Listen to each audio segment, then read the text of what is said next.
Sahabatku di dalam Tuhan, sungguh mulia dan ajaib perbuatan Tuhan. Dia sungguh mengasihi kita. Karena itu mari siapkan waktu untuk Tuhan. Kita mau beribadah, menyembah, dan memuji nama Tuhan.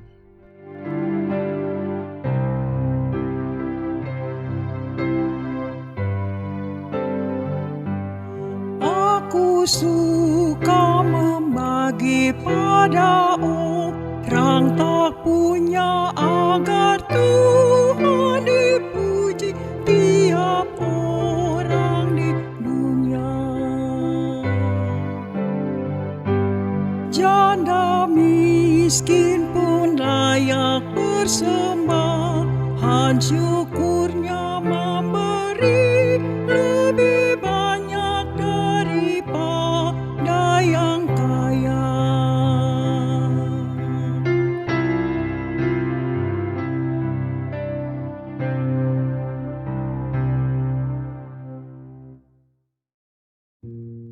Saat ini kita akan baca, renungkan firman Tuhan. Sebelum itu mari berdoa. Ya Bapa, kami butuh firman-Mu. Sebab kami sadar kalau di hidup ini tidak ada firman, kami akan salah jalan, kami akan gagal, kami akan binasa.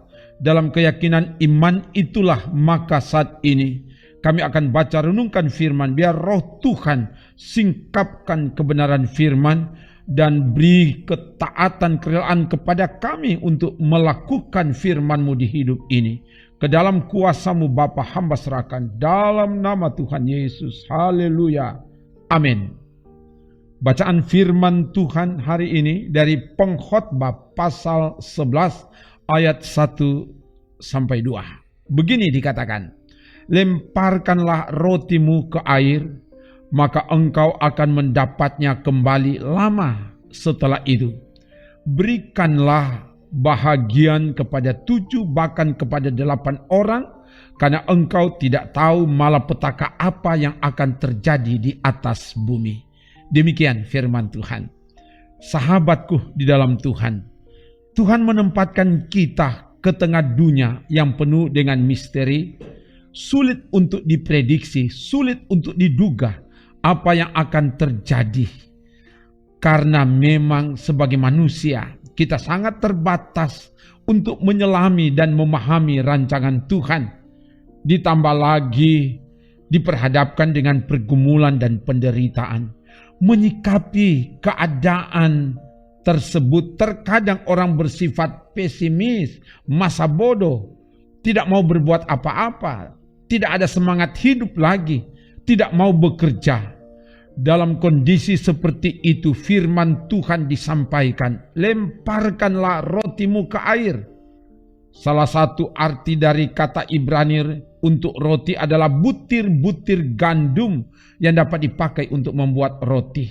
Gambaran yang dimaksud adalah umat diajak menaburkan butir-butir gandum atas air yang menggenangi ladang-ladang mereka.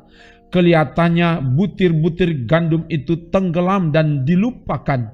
Tetapi pada saatnya benih itu akan tumbuh, berbuah dan menghasilkan, akan ada panen. Hal ini dimaksudkan adalah orang yang tetap bekerja, tetap menabur, tetap berpengharapan, sekalipun di tengah ketidakpastian akan mendapatkan hasilnya kembali. Ketika mendapatkan hasil, umat diajak agar ada kerelaan untuk memberi.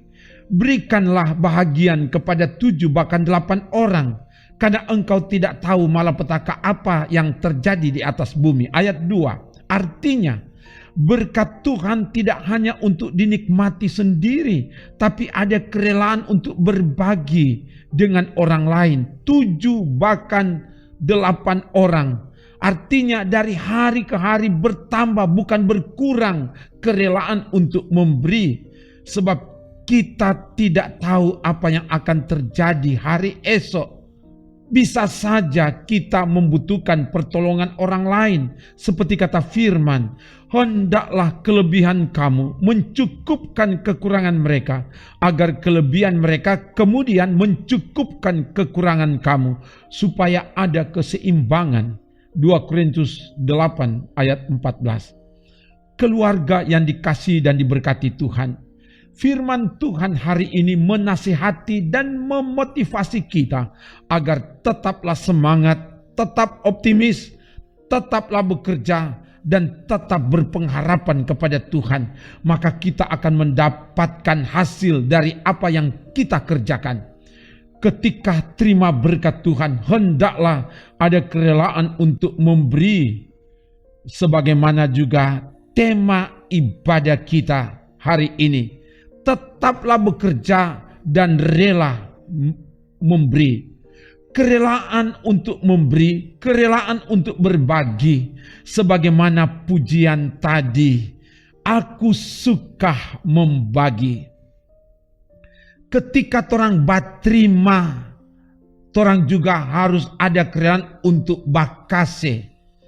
Itu dialek atau bahasa Manado. Batrima deng bakase. Makanya Tuhan ciptakan kita 2 tangan. Yang satu untuk menerima dan yang satu untuk memberi. Itulah kualitas hidup orang beriman. Semoga demikian. Terpujilah nama Tuhan. Haleluya. Amin. Mari berdoa. Terima kasih Bapa, firman telah diberitakan. Biar kebenaran firman ini memberi semangat bagi kami, supaya kami tidak pesimis di menghadapi situasi yang tidak pasti. Kami tetap berpengharapan kepada Tuhan, tetap optimis, tetap bekerja, dan terus ada kepedulian terhadap sesama. Dan diberkati semua yang dengan tetap tekun mengikuti pelayanan firman ini. Berkati keluarga-keluarga yang menyiapkan waktu untuk beribadah kepada Tuhan. Engkau jamah setiap keluarga supaya apa yang dilakukan datangkan sukacita, datangkan berkat di hidup ini. Terpuji namamu Bapa, dalam nama Tuhan Yesus. Haleluya. Amin. Demikian pelayanan firman dan doa. Allah yang penuh belas kasihan akan terus mengasihi, menolong, dan memberkati saudara kini dan selamanya. Amin. Trims.